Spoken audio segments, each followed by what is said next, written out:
Hello, welcome to another episode of my journey to loving me. Thank you so much for joining me today.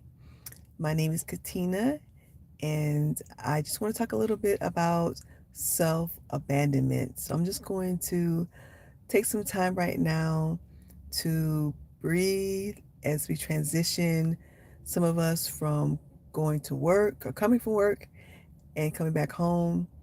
Maybe some of us are coming from school, running errands. So I just want to take some time before we get started to just breathe as we transition from one part of the day into the next part of the day. So I'm going to give some time just to be quiet and just to breathe and just to be still. So let's be quiet for a minute.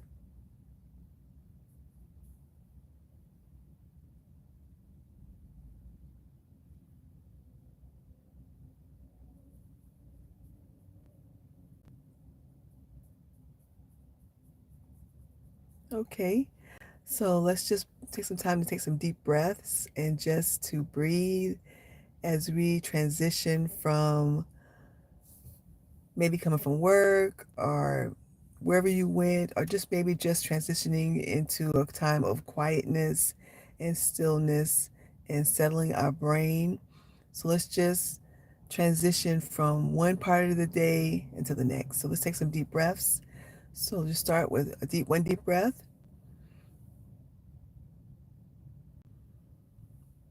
and let's start with another deep breath.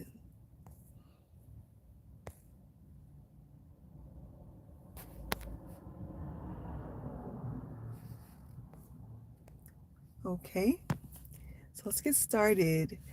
I hope you had a great day today, and thank you so much for joining me. I want to talk about this term called self abandonment. Self abandonment. And we can say it a different way, abandonment of self. I was talking to with my daughter one day, and she kept saying that word, and it just really touched my spirit. We was talking about some things, and she kept saying about it's like abandoning yourself. You're abandoning yourself. And so I just wanted to um, talk about that and what that means for me, self abandonment. So, according to NAMI, which stands for National Alliance for Mental Illness, it basically says, and I paraphrase, self abandonment is when you reject parts of yourself. There are things that you want or need, and you reject that part of yourself and not allow your need to get met. And so a lot of times you think about those type of concepts when it comes in relationships with people who are in relationships and they forsake themselves and give up their desires and what they want for the other person. So that's different from compromising. Compromising is saying, okay, so maybe you like this thing, I don't really like it. For this time, I will do what you want me to do, and vice versa. So that's more like we are trying to be there for each other and helping each other in that need. And forsaking that time, just temporarily discomfort.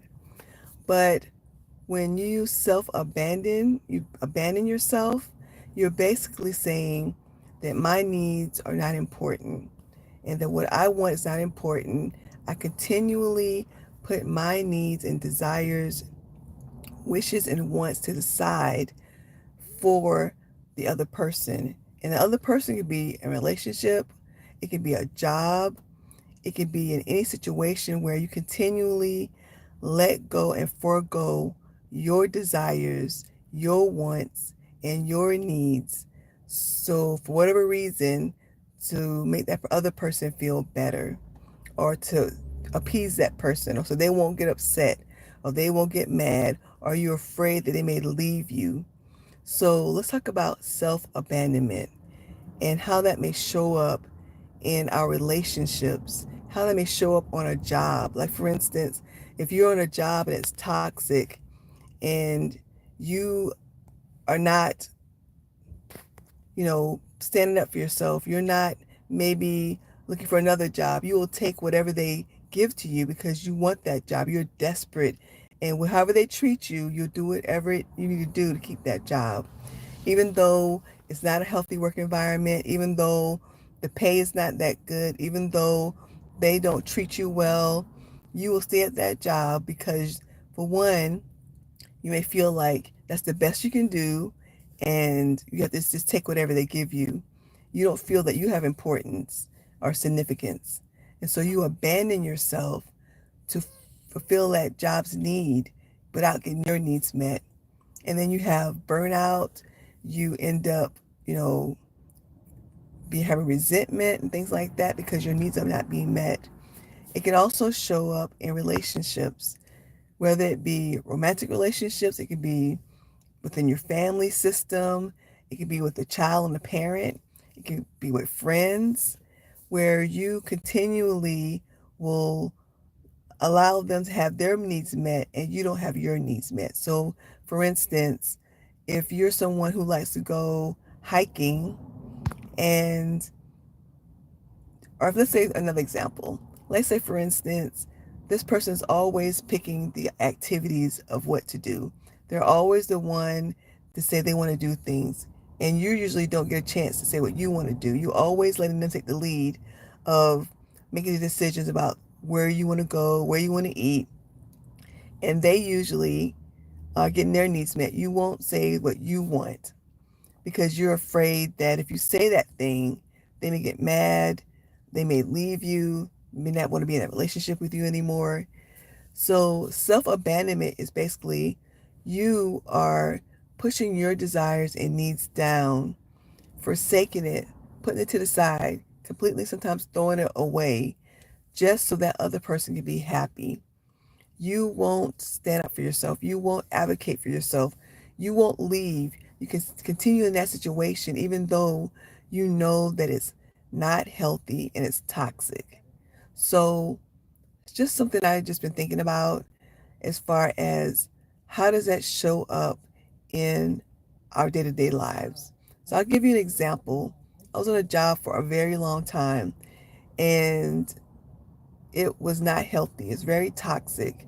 But I was getting paid pretty good. And we had this term with my coworkers, well, this is a crazy job, but at least I know this crazy. I don't want to get another job, and what if that's crazy too? So instead of me looking for something else that was better emotionally, it was better physically, it was better, more for me. I stayed there beyond my expiration date. I stayed to the point where I was completely burnt out and had nothing. I was basically burnt out. I was done.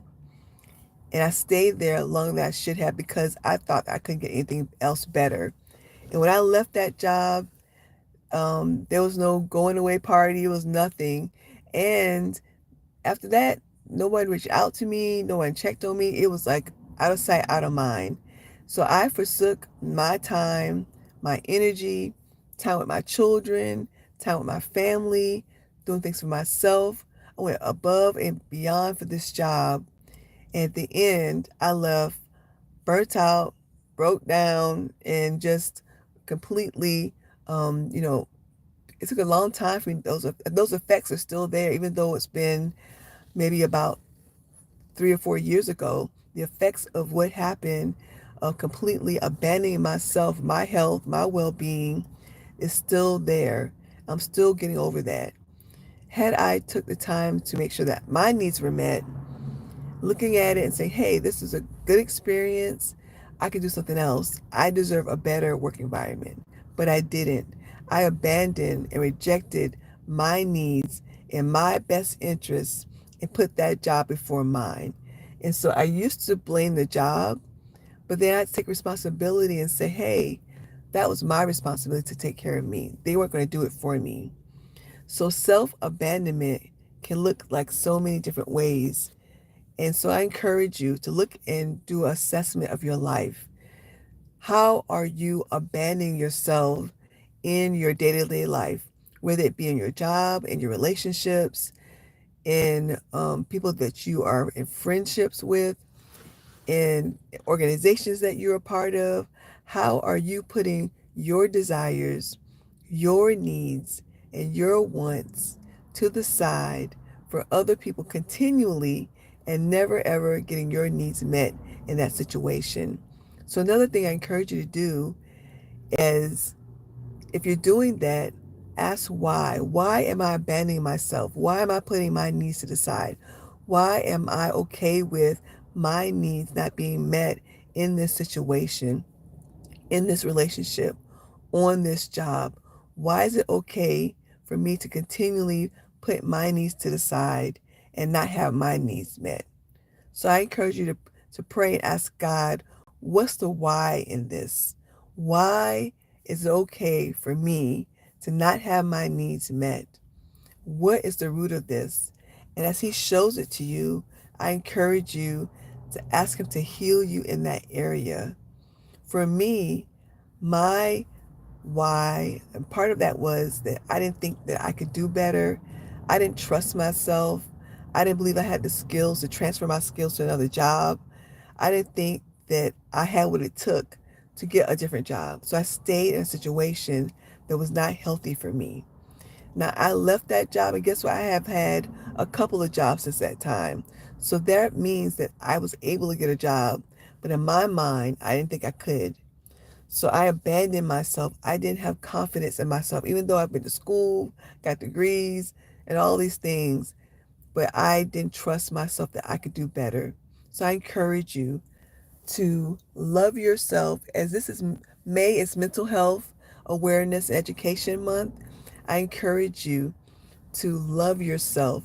Love yourself so that you will not be in toxic, unhealthy situations and abandoning who you are, your who you are to the core, for situations and people and relationships that do not serve you and are not healthy and are not your best interest. And I pray that you would ask God to help you in those areas, to know that you deserve the better than what you're getting in those situations. So I appreciate your time and listening to me. Thank you so much for tuning in. And do me a favor, like, subscribe, and share. And in the comments, tell me what you think. What is it about self-abandonment that speaks to you? And how are you going to have a goal for yourself to love yourself in that area so that you get your needs met? Well, have a great day, and I appreciate your time, and I will talk to you soon. And remember, you're important. Your mental health is important too. Have a great day.